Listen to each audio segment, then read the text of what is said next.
So welcome to Frontline Nursing, a NurseMinder production that gives you the insider's look into the daily life of nurses on the front lines. Whether you're considering nursing as a profession, you're currently a student, or you're a nurse in transition to a new patient population, this show will help give you a behind-the-scenes look into the trades that you might be considering.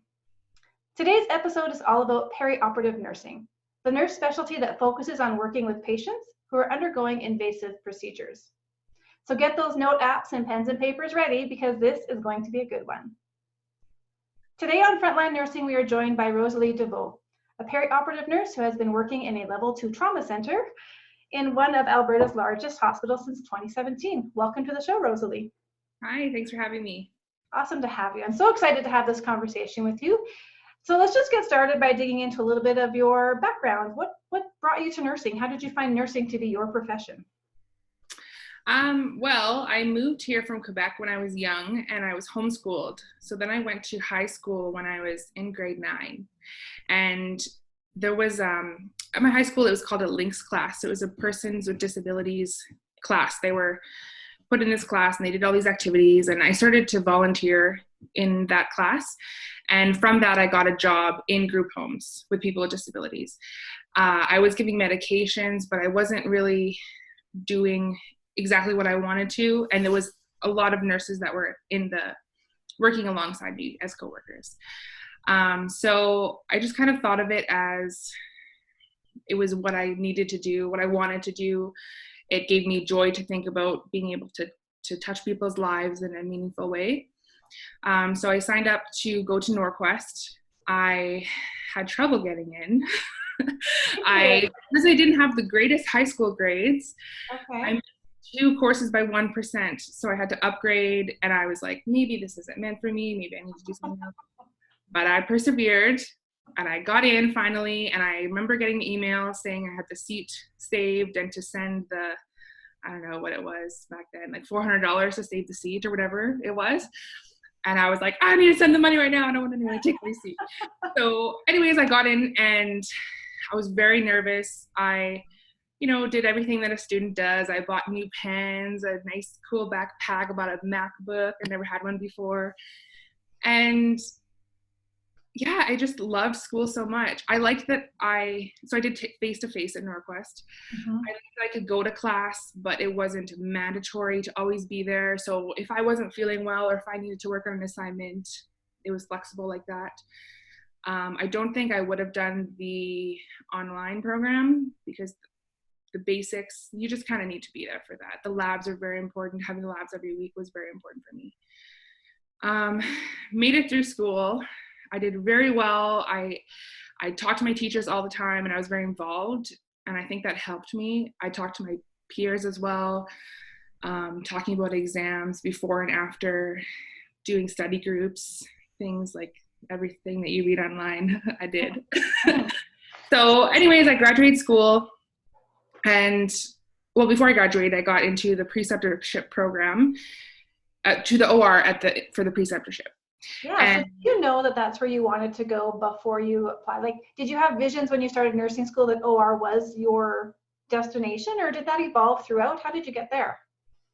Well, it's kind of a stupid story. I thought it was going to be like Grey's Anatomy, and I was going to be like, all cool. It's not like that at all. It's so much better than what they portray online, and so different.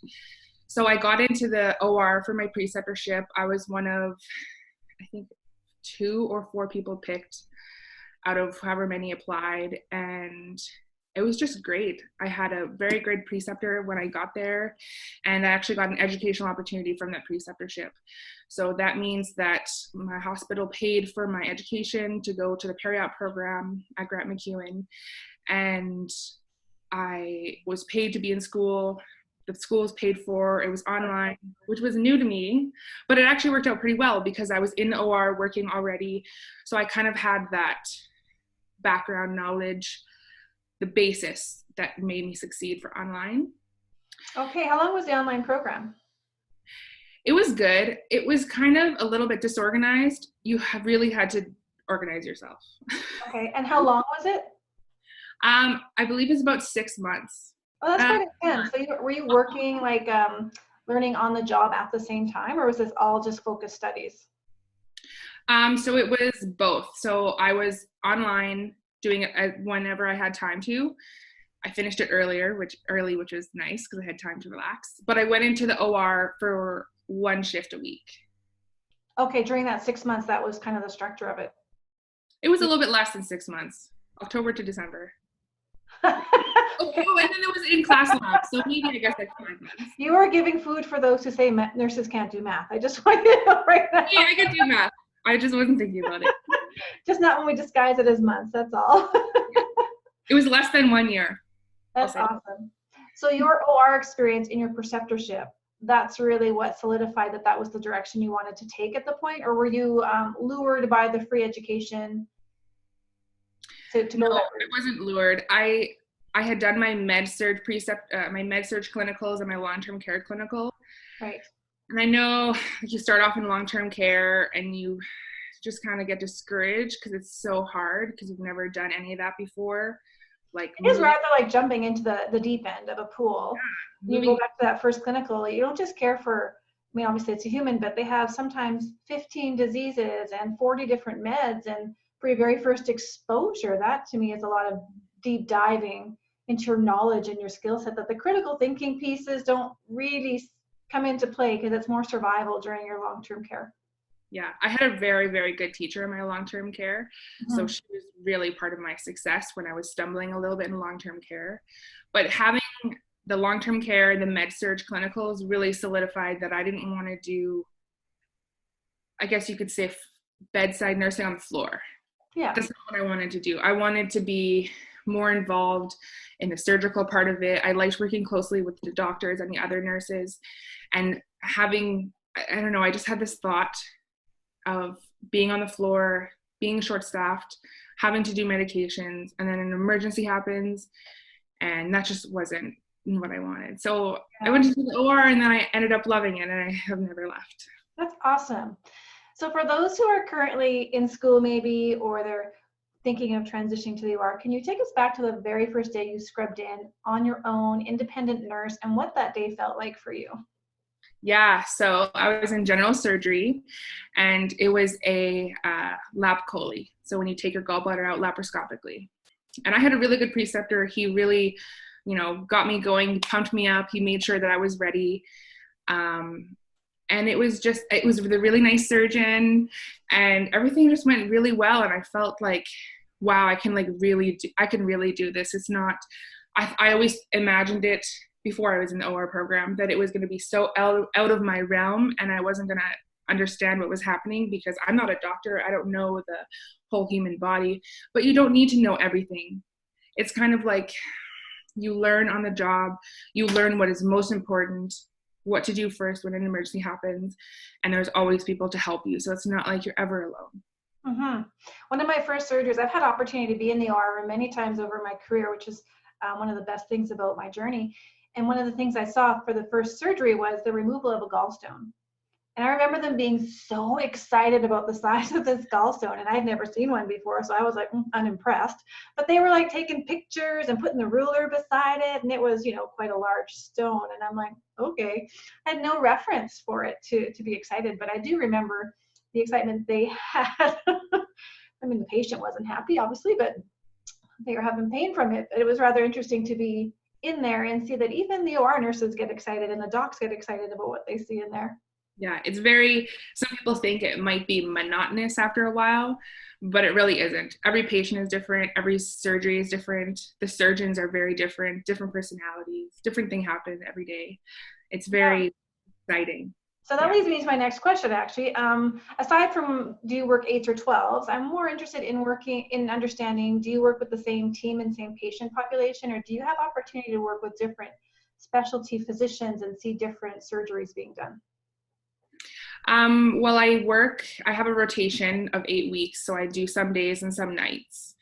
Right now I'm on a temporary position where I do just days, and it's very nice. But at the other OR, you are assigned to every day to a certain room, or usually you're assigned to a service and then you're put into a room. So you're working with the same people for that day, but it changes all the time. So if you look on Monday to see where you are on Tuesday, it could change. Just depending on staffing levels and if, a trauma comes in or something like that. And yes, I do get to work with specialty people. I get to work with this trauma team a lot at the other OR. We have done a few HOPE cases. So the acronym is something, organ recovery and exchange, human organ recovery and exchange. So those are people who they've consented to organ donation. So they have passed away from whatever reason and we're retrieving their organs to be donated. They're very long surgeries usually, but you do get to see a lot of people. You get to see, depending on what they're taking, cardio surgeons, thoracic surgeons, vascular, just everyone is in there. And it's so exciting to be in that room when everything is happening and it feels like it's slow motion, but really it's happening very fast. Mm-hmm. I also work with some very skilled thoracic surgeons. So there's sometimes things really hit the fan and you have to react very quickly and you have to know exactly what to do. I work with some very good plastic surgeons as well. Just everyone is really good. And I would say the people I most look forward to working with is the trauma surgeons when there's a trauma that comes in, because I don't usually see them around. And it's nice to kind of work with someone who you don't know them at all, but then you get to know them in 5 minutes and you figure out, how they like things and their personality, and depending on the situation, cracking jokes or what have you. Mm-hmm. So yeah, I do work with very many specialized surgeons, and I've even seen articles. I've read articles about these people that I work with, and it's just very cool to be I'm part of that. It's just very cool. That is very cool. A good feeling. It sounds like you need to be able to forge relationships and trust really, really quickly. Do you have any tips or tricks on how you do that with these different teams? Well, with coworkers, I would say most people I've found, they really want you to prove yourself to them before they kind of trust you, which I think is a human being thing. It's not like a doctor thing or a nurse thing. I think that's a human being thing. And you kind of have to just be confident in yourself. You went to school for this. You belong here. This is your job. You're still hired. You're not fired. This is what you're here to do. So just be confident in yourself and know your abilities, but also know your weaknesses. So for example, if you're not familiar with a surgery and there's only 3 of you on a night shift, maybe say, hey, can I circulate for this one? I'm not really comfortable scrubbing. If that's, a thing that you can do with your team, and just work with your team and know what your shortfalls are, know what your strengths are, and know how to communicate with your team.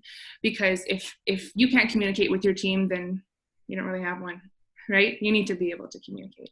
Yeah. Well, communication's a big thing and near and dear to my heart. So I took your class.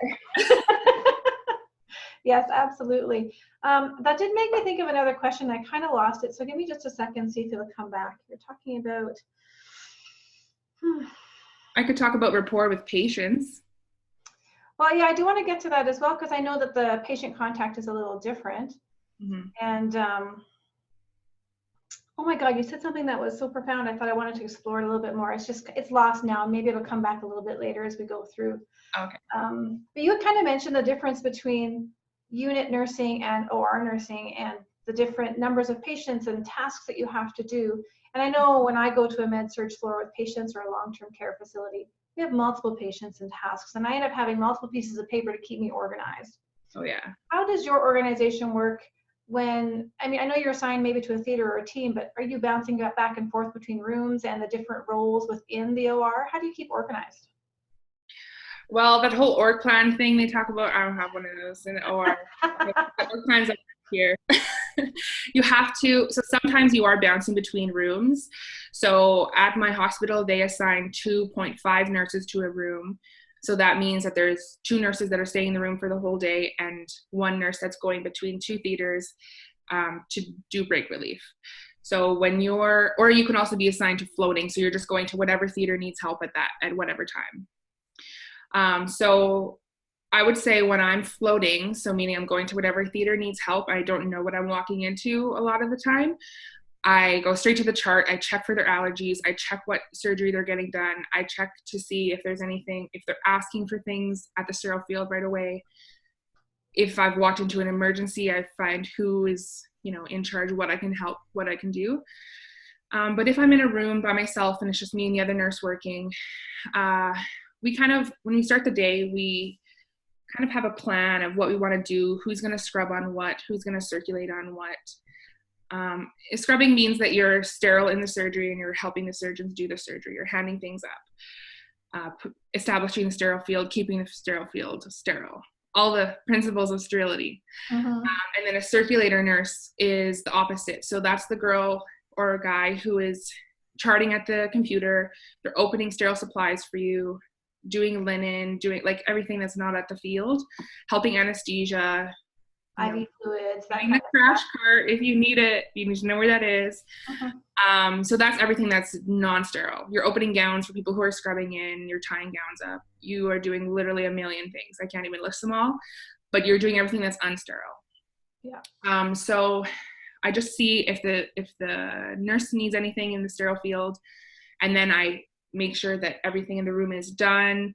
I have all my linen done. If it's a room where there's no emergency, I'm focusing on, is there anything that needs to be done before I sit down and chart or something, for example. But if it's in an emergency, I just walk in and I'm ready to do whatever they need me to do. I'm asking what I can do to help, getting the crash cart, helping anesthesia, scrubbing in. Yeah, you kind of have to know, sometimes you know what you're going into and sometimes you really don't. Or you go into something that's calm and someone has gone for a lunch break and then all of a sudden it's not calm. So you need to go in and you need to ask for help. Sometimes you're pushing the call bell, the emergency bell, and you're starting a code. I think that's true across all nursing, and a really good point is that we always need to be ready for the change and for something to be different than what we expect. And look for things that are the most important to do. Like you're not going to go in and put your name in the chart right away if you haven't assessed the whole room and seen, is there anything that they need? Is anesthesia okay? Has the other people in the room had their breaks? Like a whole million things before you sit down and chart.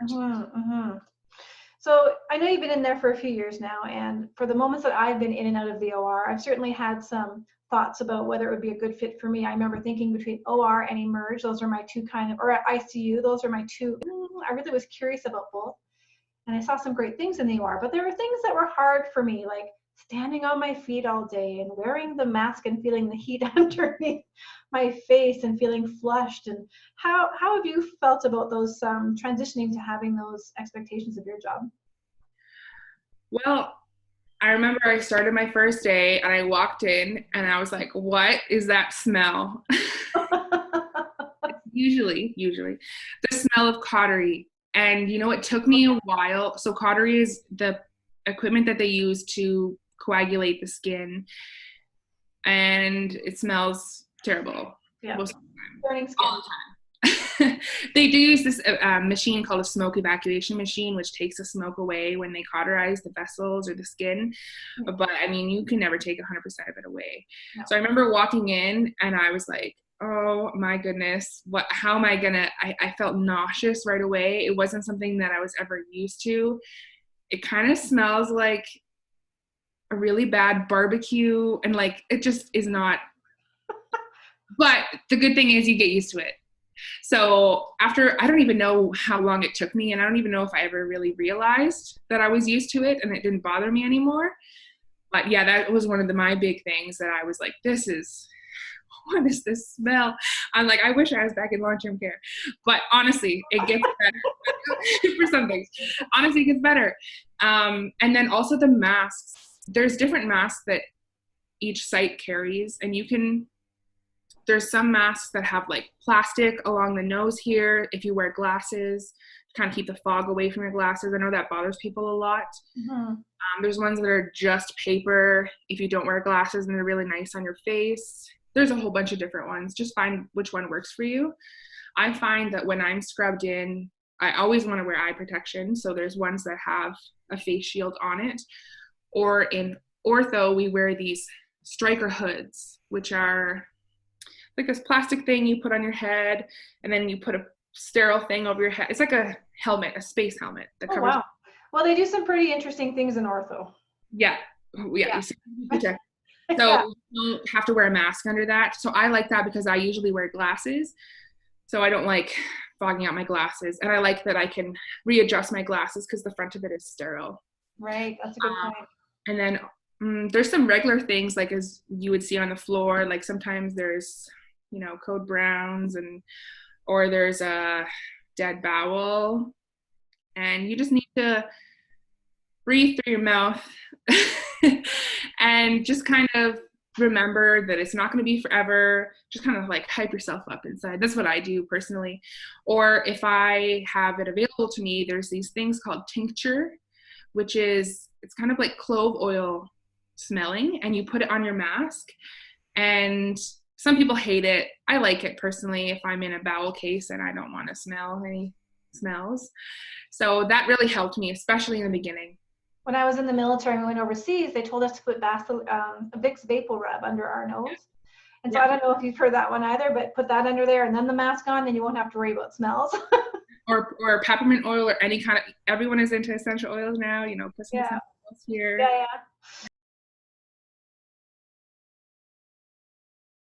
All right, so before our interview, I did ask some Facebook fans, viewers, if they had some questions for people in the perioperative nursing. So I'm going to ask you now their questions. Sure.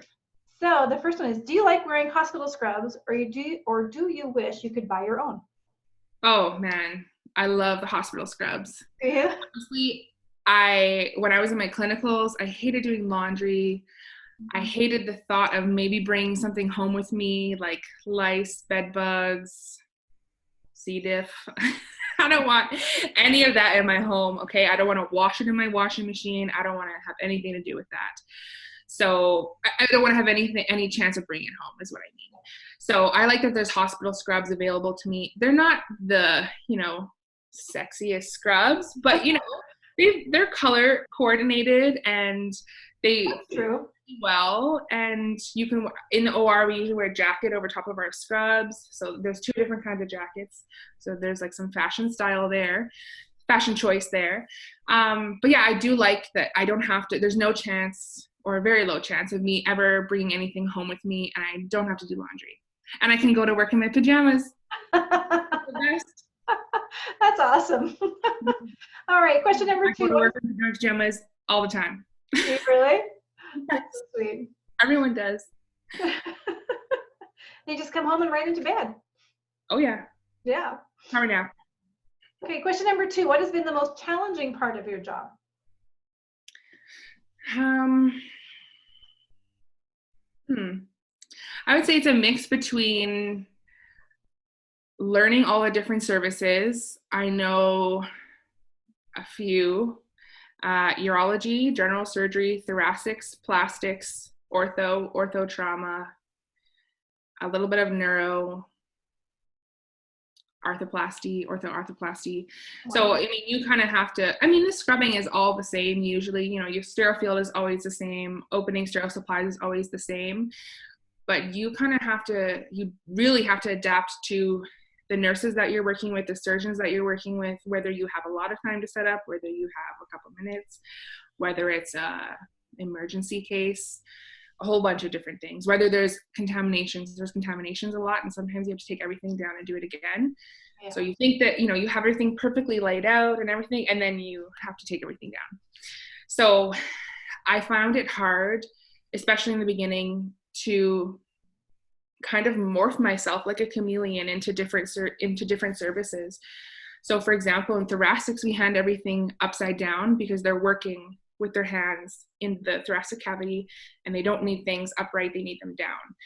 But that's the only service that happens in. There's some things that you hand down in other services, but it's hard to, when you don't know 100% what you're doing, when you're a student, when you're new in a service, to think about those little things all the time. So I found that hard, the differences between the services. Or also, some services are very serious, and the people are very serious. Yeah. And you always have to be on your game, but there's some services where you really have to, it's it's stressful. Mm-hmm. And then there's some services where you're just joking the entire day and laughing, and it's kind of like, you know, very fun. And I mean, it's always fun, but there's more services that are more like loose. You know, you can laugh, you can make jokes. Yeah. In there, I know what you're saying. Yeah, it depends on the people in the room, right? As a guest in the OR, I have been invited to the bedside by the doctor to actually participate in whatever skill he wanted me to participate in. And it was a debridement, actually, and he was injecting epinephrine, and he's like, come on up here. And I'm like, yeah. Like I'm standing here on the wall as wallpaper. I'm not supposed to be at the bedside. And then others who are like, don't touch anything, get to the back of the wall, just stand there and observe. So I've certainly seen a mixture of personalities. Yeah. Okay, question number 3. How long do you typically stand for, and do you get breaks? Oh, absolutely, you get breaks. You are always entitled to your breaks. Don't listen to people who tell you that you don't get breaks. Okay, that's number 1. You are a unionized nurse. Well, usually, if you're in the hospital, you're a unionized nurse. So you're entitled to all your breaks. And if you don't get your breaks, you go home early, or you get overtime, and it's always your choice. Or at least for me and my site. So sometimes it kind of varies. For example, if you're doing an all-day case, like an Ivor Lewis in thoracics, that's where I think it's esophageal cancer, and they do a whole bunch of different things, and it takes like 7-8 hours. You're there all day. I do 8-hour shifts, by the way. And so most of the time, you know ahead of time that you're going to be in that room, and most of the time you know ahead of time that you're going to scrub. So what I do before I scrub for a long case is usually the night before, I'll drink a lot of water so that I don't have to drink a lot of water in the morning. I'll eat a really good breakfast, like almost a breakfast and a lunch. I eat a lot of protein so that I can I don't get hunger pains or anything like that during the day, and I can just focus. But then there's other times where you're in another service and you're just scrubbed for 1 hour or half an hour or even 4 hours. And honestly, I would say the thing that has helped me the most has been wearing good shoes, being healthy, wearing orthotics. You have orthotics coverage, use it.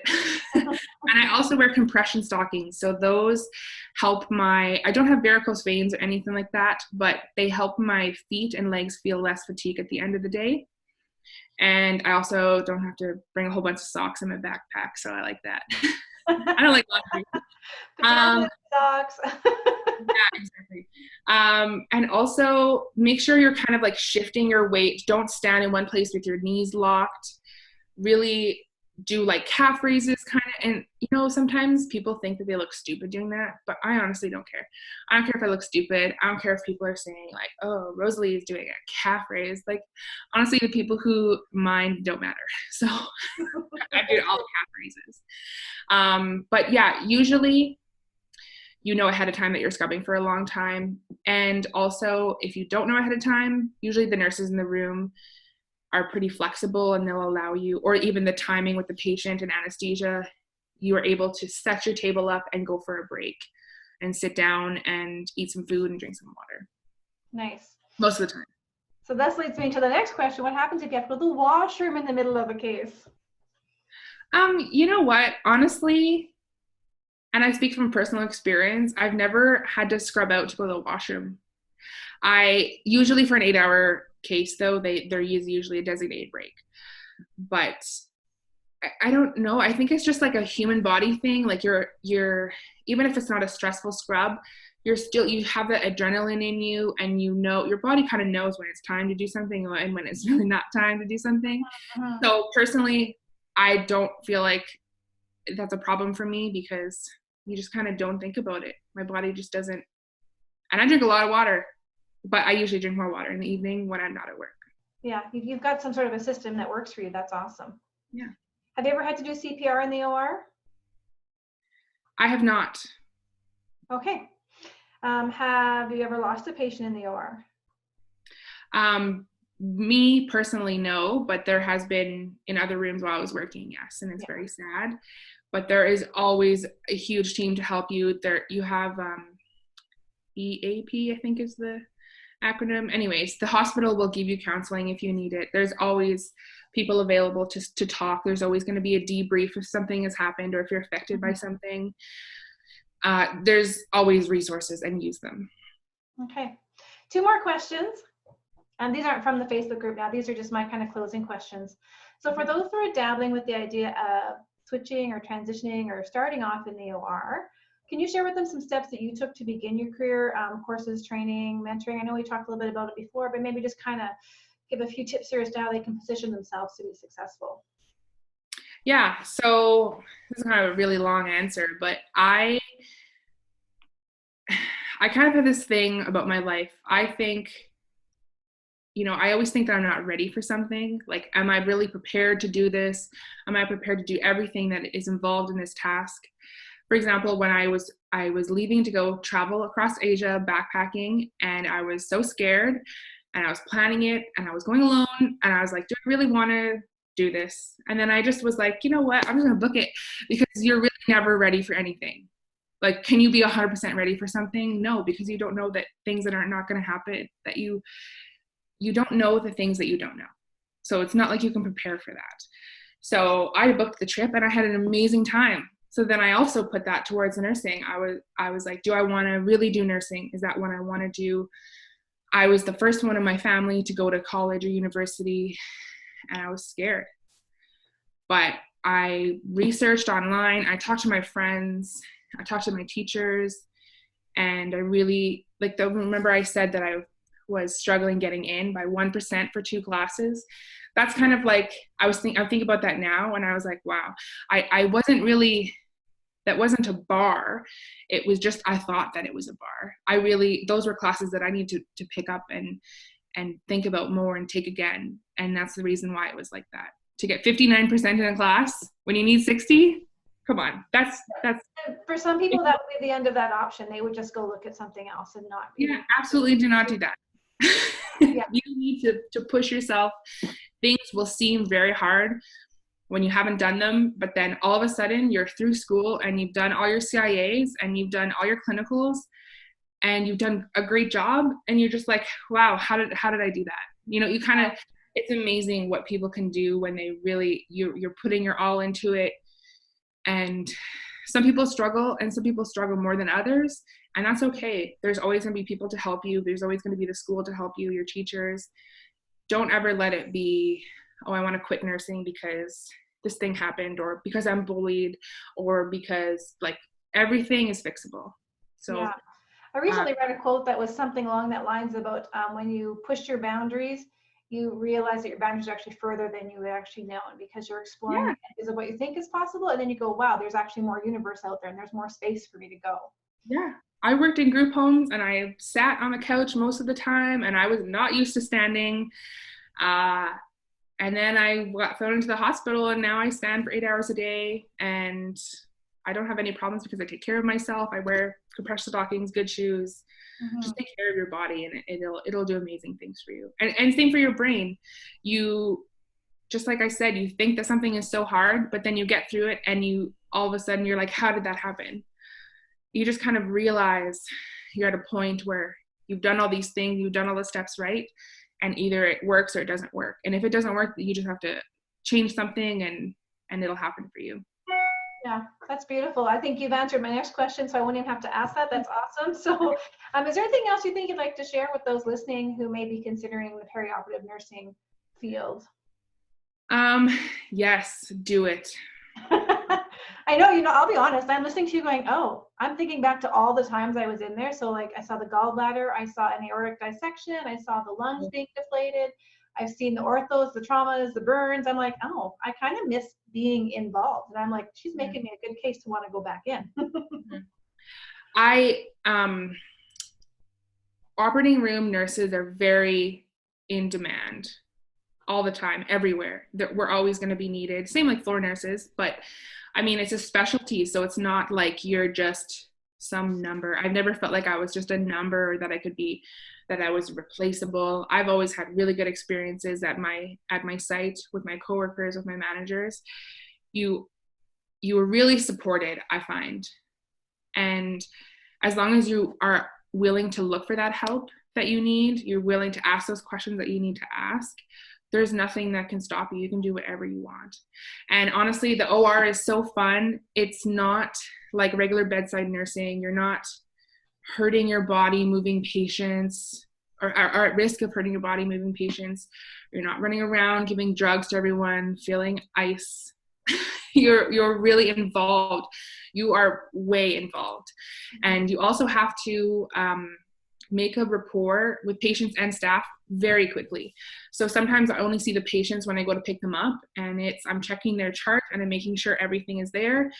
And I talk to them for 1 minute, 2 minutes, and then we're down to the OR. Yeah, so you go to the unit to get them. Well, they come onto our unit, but we go to the patient holding area to get them. Okay. So sometimes you really don't have much time to talk to them. And I find one of the hardest things about being an OR nurse is you don't always get to find like what happened after the surgery. So usually for big traumas, we have friends all over the hospital. So if they go to ICU, we kind of figure out what happens after they went to ICU, after they come to us. But for example, just like I remember one patient, she was getting some kind of general surgery, and she was really scared because there was men in the room. And it was just like, you kind of wonder what her prognosis, what her situation was after. Like, you wonder if, like, did I make her feel comfortable enough? Did she recover from the surgery that she had? Did she have any problems? Was she supported by her family? Like, you think about those things. And sometimes that's hard because you don't know what's happening afterwards. But also sometimes it's good because I remember patients on the floor. I still remember my first patient who cried to me in long-term care because I was leaving. I was not being his nurse that week anymore. And he cried. And I was like, wow. Like, he really liked me so much that he teared up. So, I mean, it's kind of good and bad, but there's good and bad in every sector of nursing. And if you get into the OR and you don't like it, there's so many more opportunities for you everywhere. So. And that knowledge is never wasted. And you become a better educator and advocator on the floor when you know what's going on, the procedures they're going for. Yeah. Yeah, I remember when I was a student and I thought it was so hard to remember all the surgeries, all the instruments. Oh man, I didn't really struggle too much because I had a really good preceptor and he really held me up, and he was just so great. And even after my perioperative program, my preceptor, I had a different preceptor at this time, and she was also very awesome. And both of those people are instrumental in where I am today. But I remember thinking, how am I going to remember all of these names? The names have nothing to do with what the instrument does. Like, an Adson tissue is just like a little tweezer. And how are you going to remember that it's an Adson? It has nothing to do with, like, these things I was thinking of. And I was like, how am I going to remember all this?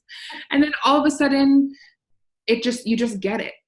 Like, it's not that you remember a time where you got it, or you remember after a certain surgery you got something. And they always say it takes 2 years to become comfortable in the OR. Yeah. And honestly, that's true. Like, I was comfortable in the beginning. I was always very confident in myself, but I was always kind of in the back of my mind, like, am I gonna hear what they're saying? Am I gonna know what they're asking for? Am I gonna know what to do if some emergency happens? And then it happens, and you know what to do, and you do it perfectly or semi-perfectly, and there's always room for improvement. But then you're just kind of like, wow, like, I really know what I'm doing, and it's not just me thinking I'm good. You actually, and it never happened at a certain point. It just kind of, I was comfortable, and now I go into work every day, and I don't check where I am. I'm flexible to work with any surgeon, with any nurse. I work on the go. Sometimes I'm switched midday, and that's totally fine. And to get to that point is really rewarding, because I used to have so much anxiety about where I was going to be and who I was going to be with. And I remember when I was a student, I used to think, oh, what if I work in a room with someone that I don't like? Mm-hmm. That's a real fear. And sometimes you don't like everyone, but in the OR, you really are a team, and you have to be, because there's only 2 of you in there, sometimes 3. And if crap goes wrong, you have to be able to work together. So I find that if I just think of it this way, then I'll be okay for the rest of the day. I think about, what is it really, is something affecting me personally, or is it just I am upset about something that they're doing? Like, are they a rude person and I'm upset that they're rude to me? Well, does that really matter? Because I'm here I'm here for the patient, not here for this nurse that doesn't like me. You can still work with people, you can still be nice to people, and you can still have a good day with people that you don't like. And you don't have to like everyone, but honestly, I like a lot of my coworkers. Like, everyone is really awesome. And even if you kind of have a tiff with someone, it doesn't really matter, because you're there for the patient. And I always tell new students that come into the OR, really nothing matters except for the patient. It doesn't matter that, your feet are sore right now. It doesn't matter that, you're worried about the weekend and whether, you're going to make your son's soccer game or something. That's just an example.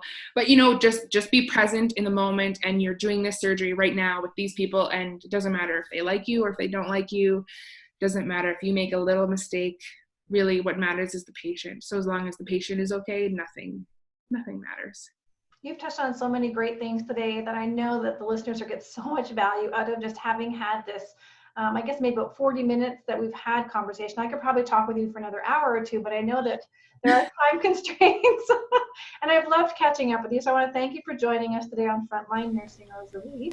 Now, if you'd like to hear more, join us at NurseMinder.com, Frontline Nursing, and join us as a member for the podcast family, where you can hear Rosalie jump back on. She had a very special message she wanted to share after the recording.